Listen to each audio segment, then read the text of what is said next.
Hey everyone, welcome to my first ever tutorial video for the Wuthering Waves community. And this is also my first time doing an audio recording for a video. So please do forgive me if it sounds off or my voice is, shall we say, not that good.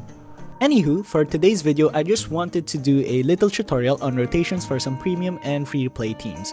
Please note that the rotations that I'm about to teach aren't necessarily the most optimized in terms of damage output, but rather more on how comfortable and natural they are to put into muscle memory. Moreover, I'll also explain the rationale behind the team, as in why they synergize with each other basically. So I hope that at the end of this video, once you give these rotations a try, it'll be easy for you to pull off successfully without even breaking a sweat. Right? With that out of the way, let's begin. Let's go with electro teams first. So let's begin with probably one of my most favorite electro carry teams of all time. We got Augusta, Iuno, and Shorekeeper. So back in the day, I do believe that this was probably the most powerful electro carry team. The main reason being is that Augusta dealt big PP damage, even when supported by F2P characters like Mortsefi and Verena. But when you pair her with the likes of Iuno and Shorekeeper, well, let's just say that you get numbers like this in Towers of Adversity. One strike is enough! So yeah, see what I mean? Anyway, this is a great team overall. Here's why they synergize. Augusta is a heavy damage based hyper carry who needs quite a bit of on-field time for her entire rotation. Iuno, on the other hand, is an amazing sub DPS who can provide heavy attack damage bonus to other characters and also gives attack damage to shielded characters. From this alone, we can see that she's best in slot for an Augusta team, as she can provide a whopping 50% heavy attack damage buff to Augusta just from her outro. Then finally, we have Shorekeeper. Overall a great healer, gives a lot of attack buffs from various sources, and also gives bonus crit rate and damage from her ult. Alright, now onto rotation. The simplest and most effective rotation I've been using so far is as follows. From Shorekeeper, we intro into Iuno, then we intro into Augusta, then intro back into Shorekeeper, and then we repeat the cycle. What exactly do we do in each of their on-field time? Here's where we get into specifics. We start with Shorekeeper, where we simply need to use her ult, echo skill, and her outro skill to activate her full range of buffs. We can do this using a very simple bread and butter combo. We do a full basic attack pattern, essentially basic attacks 1 to 5, followed by a heavy attack, resonance skill, an echo skill in quick succession, then followed by another full basic attack pattern, then ulting. This entire combo gives us enough concerto energy to intro into the next character. I'll demonstrate in this clip right here.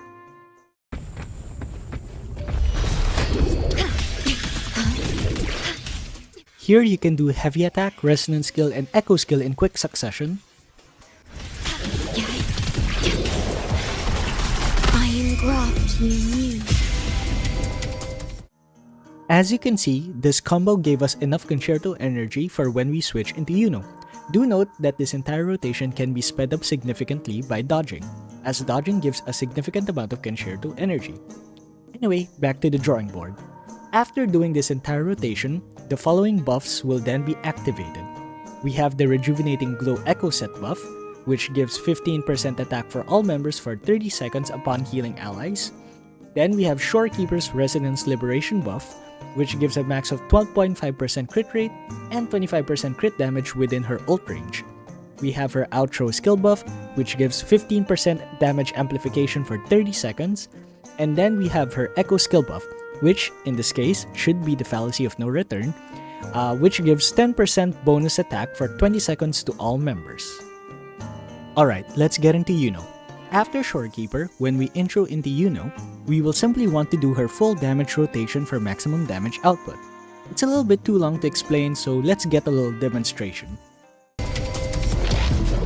Now watch closely. I am the moon. Face me.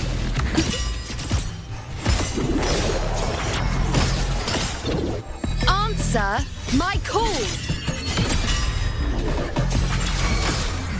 Finally, we end the rotation with our special heavy attack and echo skill. So yeah, that's our entire rotation for Iuno, which if done correctly should give us enough concerto energy to intro into Augusta. Also for Iuno, it's very important that you're able to do her special heavy attack at full concerto energy. Remember her unique attack animation where she takes a leaf out of Renala's attack and turns into the moon? Yep, this is her special heavy attack, which generates a field similar to Shorekeeper's ult, wherein any characters within its range can give themselves an attack buff if they can give themselves a shield, which, as we all know, Augusta is capable of doing. So at the end of Iuno's rotation, we will now have the following buffs. In addition to Shorekeeper's initial buffs, we get Iuno's Forte Circuit buff, which gives a total of 40% damage amplification for 10 seconds. However, note that this is only possible when her full moon domain is active. Again, this is the field generated when we cast her special heavy attack at full concerto energy. Then finally, we have her outro skill buff, which gives a 50% heavy attack damage amplification for 10 seconds. So yeah, we really funneling a lot of buffs into Augusta. And finally, we have Mavuika. For her rotation, yeah, in hindsight, this is pretty much a fighting game combo in and of itself. But wait, hold on a minute. I know this combo looks daunting to carry out, but trust me, it'll get really easy to put into muscle memory when you get the hang of it. So to ease you into it, let's give a little demonstration of how Augusta's rotation is done. Answer my call. Fate, on you go. Fight by my side.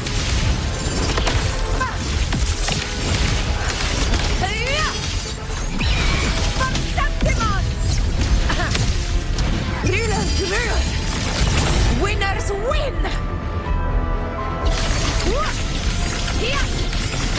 My valor never fails! Then from here, we can do her echo skill and then outro back into Iuno. So yeah, this is pretty much Augusta's bread and butter combo. There are 4 things to note, however. The first is that in Towers of Adversity, Augusta will always have 1 stack of Majesty when we enter the battlefield. Remember, we need to have 2 stacks of Majesty in order to cast her special ult. So the entire combo that we just demonstrated earlier was for us to build towards gaining that last Majesty stack. Second, and very important, remember Augusta's attack combo where she jumps on her Griffon, does a power up in midair, then slams back down with the Griffon? This combo is what gives us a Majesty stack. It can only be done when this bar, which is her Ascendancy meter, is full.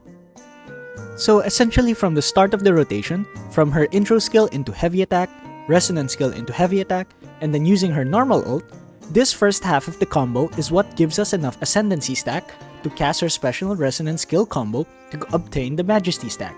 If you're interrupted in any part of the first half of the rotation, you can make up for it by using any other part of her kit, such as her basic attack.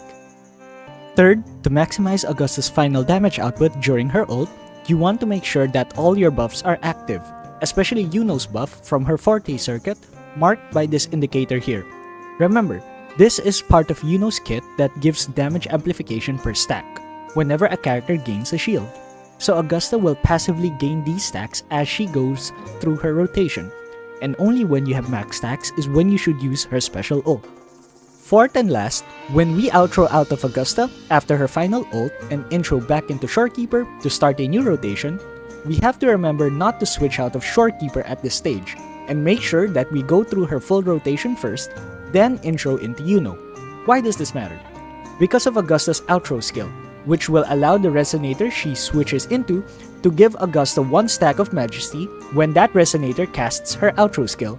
So in short, when we outro from Augusta and intro into Shorekeeper, Shorekeeper can give Augusta 1 stack of Majesty when Shorekeeper uses her outro skill.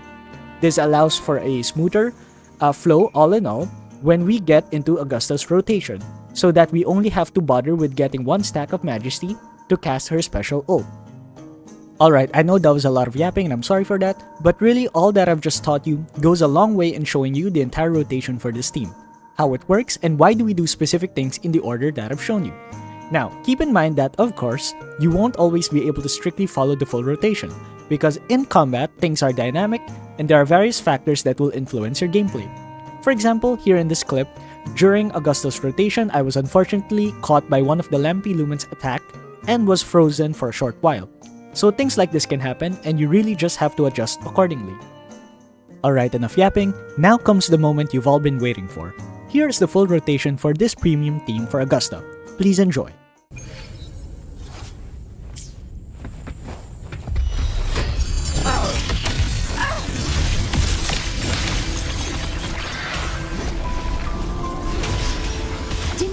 Loading. Astral modulation. Now watch closely.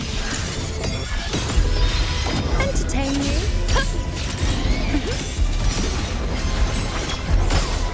Answer my call.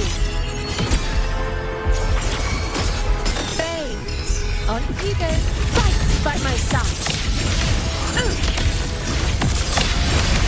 Invincible.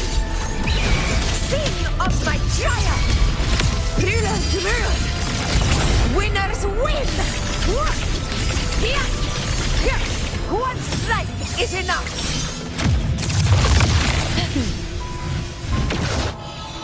Vow from the soul.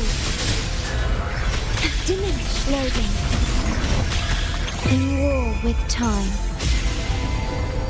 With style and grace. Face me. Answer my call. Well, at my string. So there we have it. This is a bread and butter rotation for Augusta's premium team consisting of Iuno and Shorekeeper. Whew! So this video was originally going to be a long one where I'd go over multiple premium and F2P teams for various elements in Wuthering Waves. But honestly, this one tutorial alone for Augusta's team took me much longer than I initially thought. As I mentioned previously, this is kind of my first time doing content creation and there's still a lot I have to learn to do my work faster. So yeah, to be on the safe side, I'll end this tutorial here. For other teams, I'll probably save them for separate tutorial videos that I can make in the future. Besides, I am also curious to see what the audience reception for this type of video is going to be. So yeah, I hope you guys learned something from this tutorial. If you guys like what you've watched, please feel free to leave a like or comment or subscribe to this channel, as it will really help me grow and be able to contribute more to the Wuthering Waves community. If ever, I do plan on creating tutorial videos and the like for other games, not just for gacha games, because I do also play other games such as the ones I'm showing here. But yeah, we'll see in the future. Alright, so that's it for me everyone. Thank you so much and I'll see you around. Take care and Godspeed to you all.